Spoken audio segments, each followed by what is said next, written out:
Sa mga babiyahe po patungong Northern Luzon sa weekend, asahan na ang mabigat na traffic sa NLEX o ang North Luzon Expressway simula ngayong gabi hanggang sa Linggo. Nasa 3 milyon kasi ang inaasahang dadalo sa selebrasyon ng ika-100 anibersaryo ng Iglesia ni Cristo. Live mula sa Bocaue sa Bulacan, may report si Lay Alves. Lay? Jessica, kakacheck lang natin ang lagay ng trapiko dito sa NLEX sa bahagi ng Bocaue, Bulacan at sa ngayon ay wala pa naman tayong namamataang anumang build-up. Samantala, nagpapatuloy ngayong gabi itong paghahanda para sa sentenaryo ng Iglesia ni Cristo sa Linggo. Nagsimula ng magsidatingan ang ilang delegasyon para sa pagdiriwang ng sentenaryo ng Iglesia ni Cristo. Tuloy-tuloy na daw yan hanggang sa Linggo. Kaya ang pag-isikip ng trapiko inasahan ng magsisimula ngayong gabi. Inaasahang 82,000 sasakyan ang dadagsa sa expressway. Kanina nag-aerial inspection si MMDA Chairman Francis Tolentino.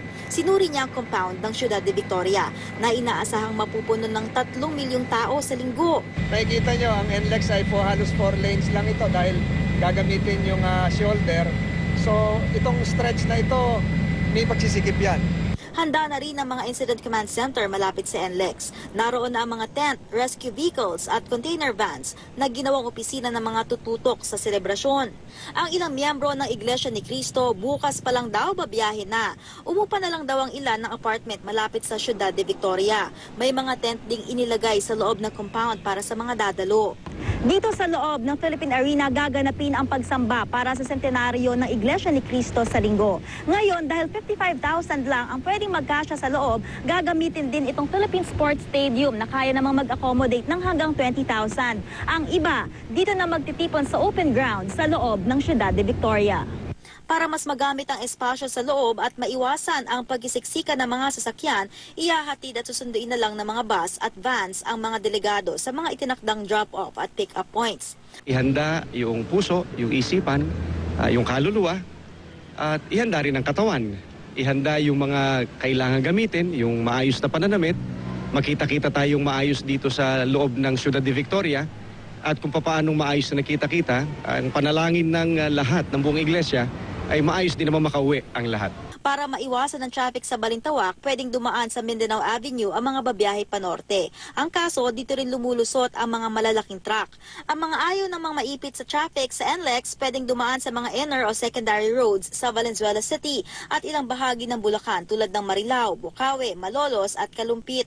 Pwede ring dumaan sa Santa Maria, San Jose Old Road at Santa Maria Tungkong Manga Road sa halip na bagtasin ang Santa Maria Bypass. May alternative routes din sa Old Cagayan Valley Road at Malolos Plaridel Road para makaiwas naman sa Doña Trinidad Highway.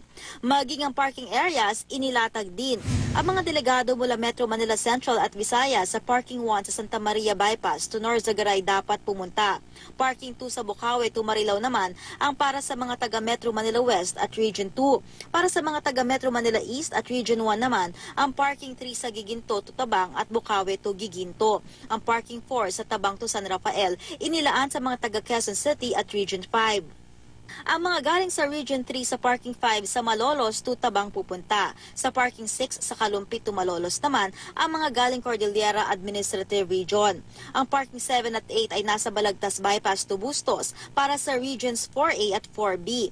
Para sa mga taga Metro Manila North, ang Parking 9 sa Marilao to Valenzuela, habang ang Parking 10 sa Mindanao Avenue at Smart Connect ay para sa Metro Manila South.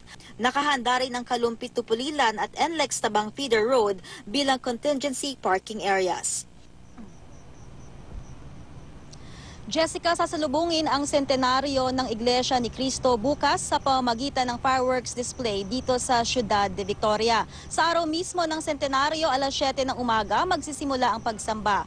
Kasama sa programa pagkatapos nito ang pagkilala ng Guinness sa Philippine Arena na sinasabing pinakamalaking indoor arena sa mundo. Jessica? Ang ganda ng pagkakailaw dyan sa Philippine Arena, Le. So mukhang planchadong-planchado na ang lahat.